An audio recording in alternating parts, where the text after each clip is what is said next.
जनता का जनता के लिए और जनता के द्वारा शासन किया जाना, ये लोकतंत्र की परिभाषा है।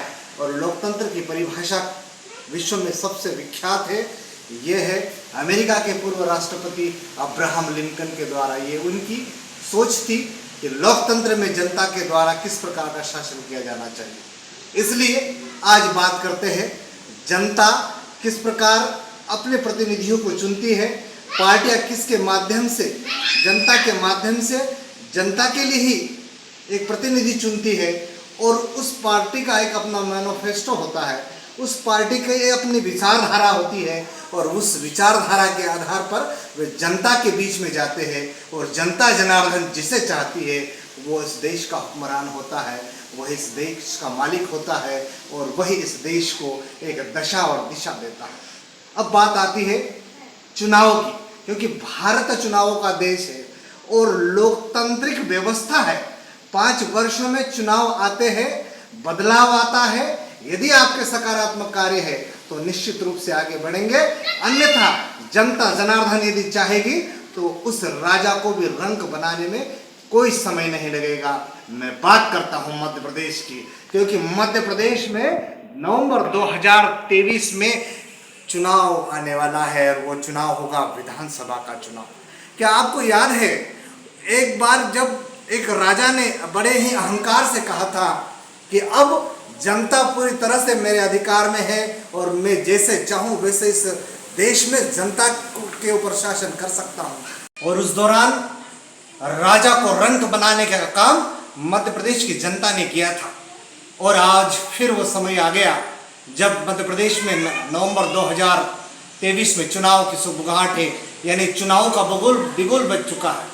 हालांकि पिछले दिनों जनपद स्तरीय चुनाव हुए, त्रिस्तरीय पंचायत चुनाव हुए, इसमें विभिन्न पार्टियों ने अपनी अपनी दावेदारी की। किसी ने कहा कि हमने पंचायतों में अपना अधिकार स्थापित कर लिया है, किसी ने कहा कि जनपद में, किसी ने कहा कि जिला पंचायत में। बहरहाल यदि लोकतंत्र के दृष्टिकोण से देखें या पंचायत राज अधिनियम के दृष्टिकोण से देखें तो पंचायतों में सीधा हस्तक्षेप राजनीतिक पार्टी का नहीं होता। पंचायत का हस्तक्षेप जनपद पंचायत, जिला पंचायत से होता है, तब उसमें किसी पार्टी का सिंबल दिया जाता है। लेकिन पंचायत स्तर पर किसी पार्टी का सिंबल नहीं दिया जाता है अधिकृत रूप से। एतियो हम कह सकते हैं कि उसमें किस पार्टी का वर्चस्व है, किस पार्टी ने अपने अधिक सरपंच जीता है, वे अहमियत नहीं रखते। बहरहाल हम बात करते हैं सेंधवा विधानसभा की, क्योंकि सेंधवा विधानसभा में इन दिनों घमासान मचा हुआ है। सेंधवा विधानसभा में परंपरागत चिर प्रतिद्वंदी राष्ट्रीय कांग्रेस पार्टी और भारतीय जनता पार्टी के बीच में घमासान तो होगा ही होगा, साथ में कुछ नए दावेदार भी अब सामने मैदान में आए हैं। और उस जंगे मैदान में इस बार होंगे एक नया मोड़ पैदा करने वाली एक सामाजिक संगठन के नाम से इस मध्य प्रदेश में नई सुगबुगाहट पैदा करने वाली, वो है जयस। जयस एक ऐसा आदिवासी सामाजिक संगठन है जो राजनीति में भी कहीं ना कहीं हस्तक्षेप करता है। क्योंकि जब जयस बात करता है कि हम सामाजिक स्तर पर देश में क्रांतिकारी परिवर्तन लाना चाहते हैं, और वो जब चुनाव का माहौल आता है तो उनके ऊपर कई आरोप लगते हैं। पहला आरोप इस सेंधवा विधानसभा के अंतर्गत लगाया गया था भारतीय जनता पार्टी के अनुसूचित जनजाति मोर्चा के जिला अध्यक्ष डॉक्टर रैलास सेनानी।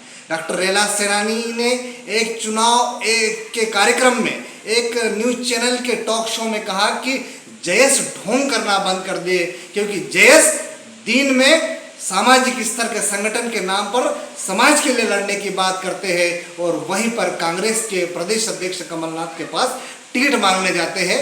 ये आरोप लगाया था जयस के ऊपर डॉक्टर रैलास सेनानी ने। उसी तारतम्य में कई और आरोप लगे थे और यह भी कहा जाता है कि जयस कांग्रेस की बी टीम है। बहरहाल कौन किसकी बी टीम है, कौन किसकी ए टीम है, हम इस बात पर न जाते हुए केवल सेंधवा विधानसभा में दावेदारों के संदर्भ में चर्चा करेंगे। सेंधवा विधानसभा में एकमात्र भारतीय जनता पार्टी के दावेदार के रूप में पूर्व कैबिनेट मंत्री अंतर सिंह आर्य ताल ठोक रहे हैं। वही कांग्रेस में दावेदारों की एक बार एक लंबी फहरिस्त बनकर तैयार होने की है और लगभग सुगबुगाहट है कि कांग्रेस में इस बार सेंधवा विधानसभा में लगभग 5 से 7 नाम उभर कर आ रहे हैं, जिनमें जो सिटिंग विधायक है वह ग्यारसी लाल जी रावत, साथ ही और दूसरे संगठन के लोग हैं जो अपने आप को यह साबित करना चाहते हैं कि सेंधवा का कल्याण वे कर सकते हैं। बहरहाल हम ये इस बात पर चर्चा करना चाहते हैं कि सेंधवा विधानसभा में जितने मुद्दे हैं, जो जमीनी मुद्दे हैं और जिसमें जनता जनार्दन कहीं ना कहीं परेशान है, या तो जनता जनार्दन खुश है और जनता जनार्दन ये चाहती है कि सरकार फिर से लौटे, या जनता जनार्दन ये भी चाहती है कि सरकार में नवाचार हो।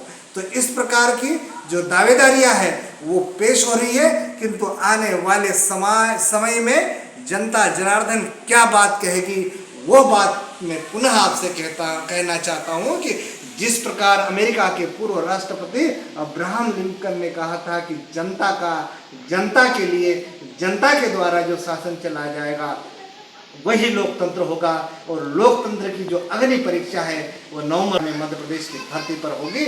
हम आपको ये देखना है कि आने वाले समय में कौन सत्ता पर काबिज होता है और कौन वनवास की ओर जाता है। नमस्कार।